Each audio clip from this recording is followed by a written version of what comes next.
Today, your life changes completely.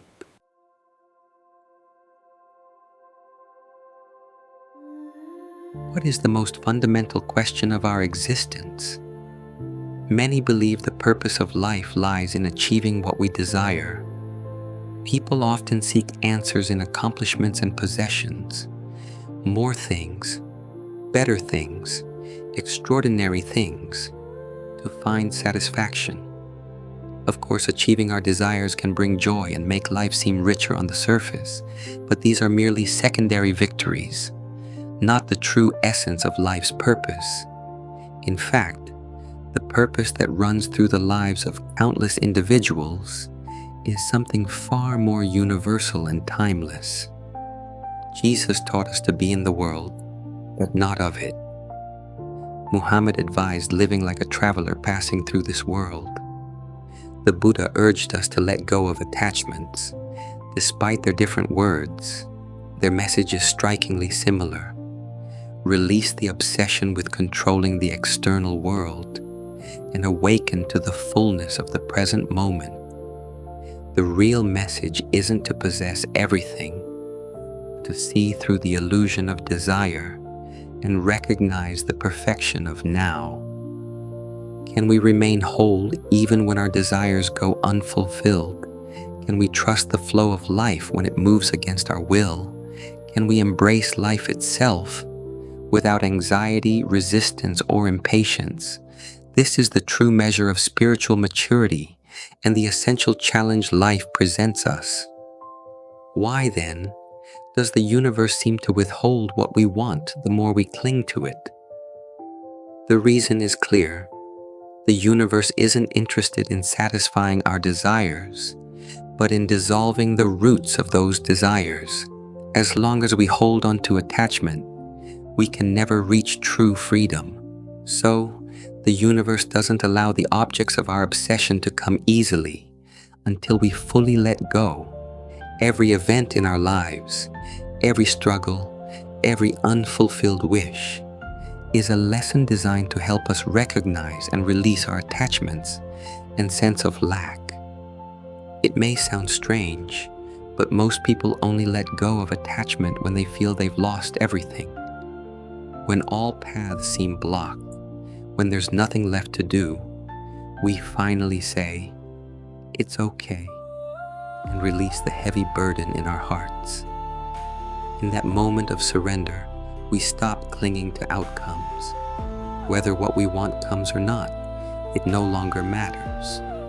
And paradoxically, when we reach this state of detachment, life begins to flow more smoothly, almost miraculously.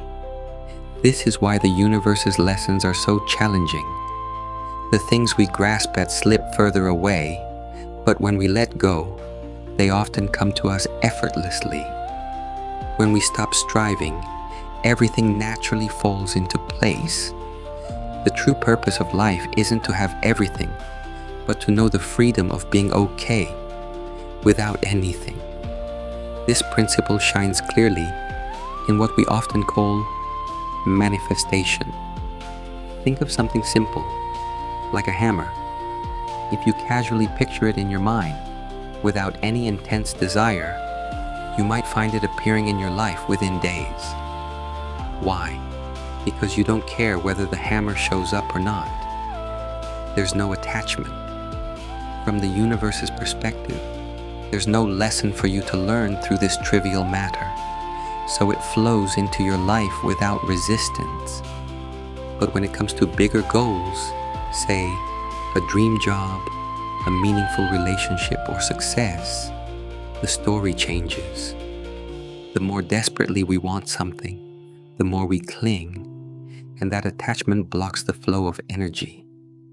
That's why pushing forward recklessly often leads to setbacks, while stepping back, releasing inner urgency, and moving forward steadily brings better results. Nature offers a clear answer to this. No matter how hard we try, night always falls, and flowers never bloom before their season. Nature reflects the universe's principles with unflinching honesty. The universe doesn't speed up because we push harder, Nor does it stop because we give up. Everything flows in its own time. The significant encounters and events in our lives aren't determined solely by our will or effort. They unfold within a much larger current, the workings of the universe. This doesn't mean human effort is meaningless, but when effort becomes a tool to control outcomes, it grows heavy and the flow of energy stalls. Our task is to do our best while letting go of attachment to the results, trusting the universe to unfold as it will. Effort fueled not by obsession, but by joy and playfulness. That's the key. People meant to cross our paths will find us. Things destined to happen will manifest in their own way. Conversely, no amount of struggle will force something that isn't meant for us, at least not yet. Everything in our lives, from chance encounters to sudden trials or strokes of luck, exists within the universe's flow. Just as the sun doesn't strive to shine, our life's movements and creations aren't forced. They emerge naturally within the flow. This flow operates beyond our predictions, probabilities, or logic. Our role is to act without attachment, passing through the universe's lessons. Of course, we all begin with fiery passion and obsession. Our eyes burn with ambition. Our minds are filled with visions of success, and we feel invincible against failure. If we're lucky, things may seem to go smoothly at first.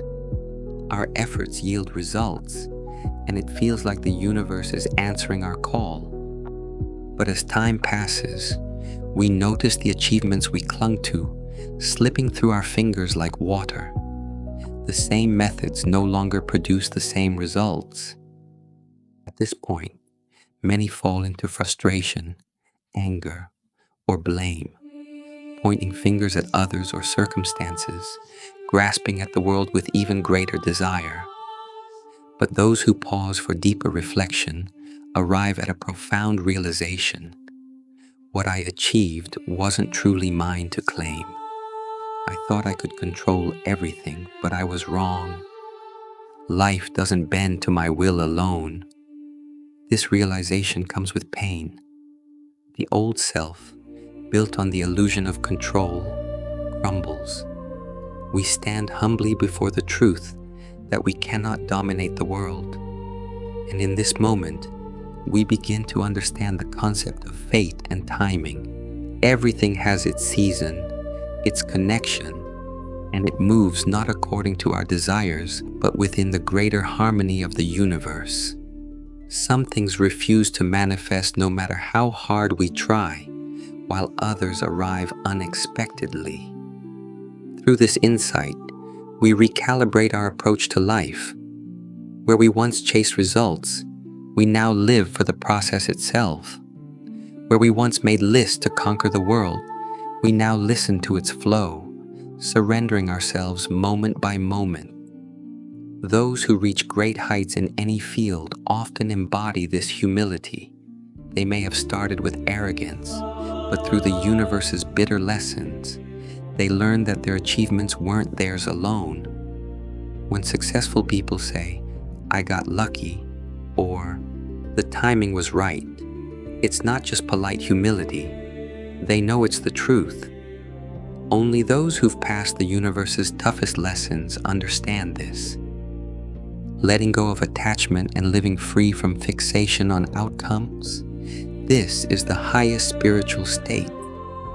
To give your all in the present moment while leaving the results to the heavens isn't just an attitude, it's an inner wisdom born of deep insight and liberation.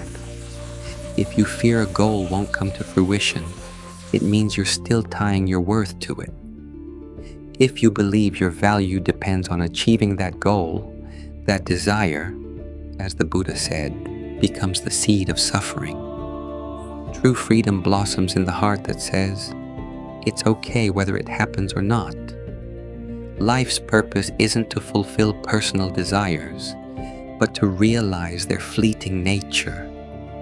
Those who grasp this truth remain unshaken by any outcome, pursuing their dreams without fear. This doesn't mean doing nothing. We'll still act, create, love, and strive in this world. But those actions must rest on peace, not anxiety, on fullness, not lack. Like playing a game, painting a picture, or playing music, our actions can flow without attachment.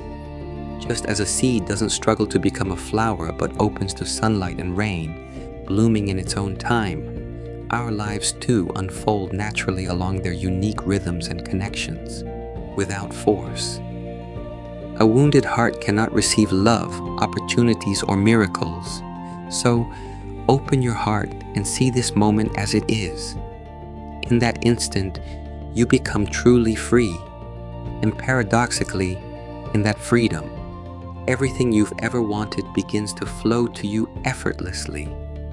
Just as imagining a tennis ball without attachment brings it into your life, if you can look at the world with the same lightness, everything will arrive like a miracle. Life isn't here to punish you. It's constantly trying to help you. The universe is simply checking whether you're open to receiving its gifts through its lessons. If you can live without becoming a slave to desire, fully experiencing each moment with love, you'll no longer be swayed by the winds of the world. You'll become a true creator, the master of your life, and in that moment, life ceases to be a problem to solve or a task to complete. It becomes a dance, a song, a game to play with joy.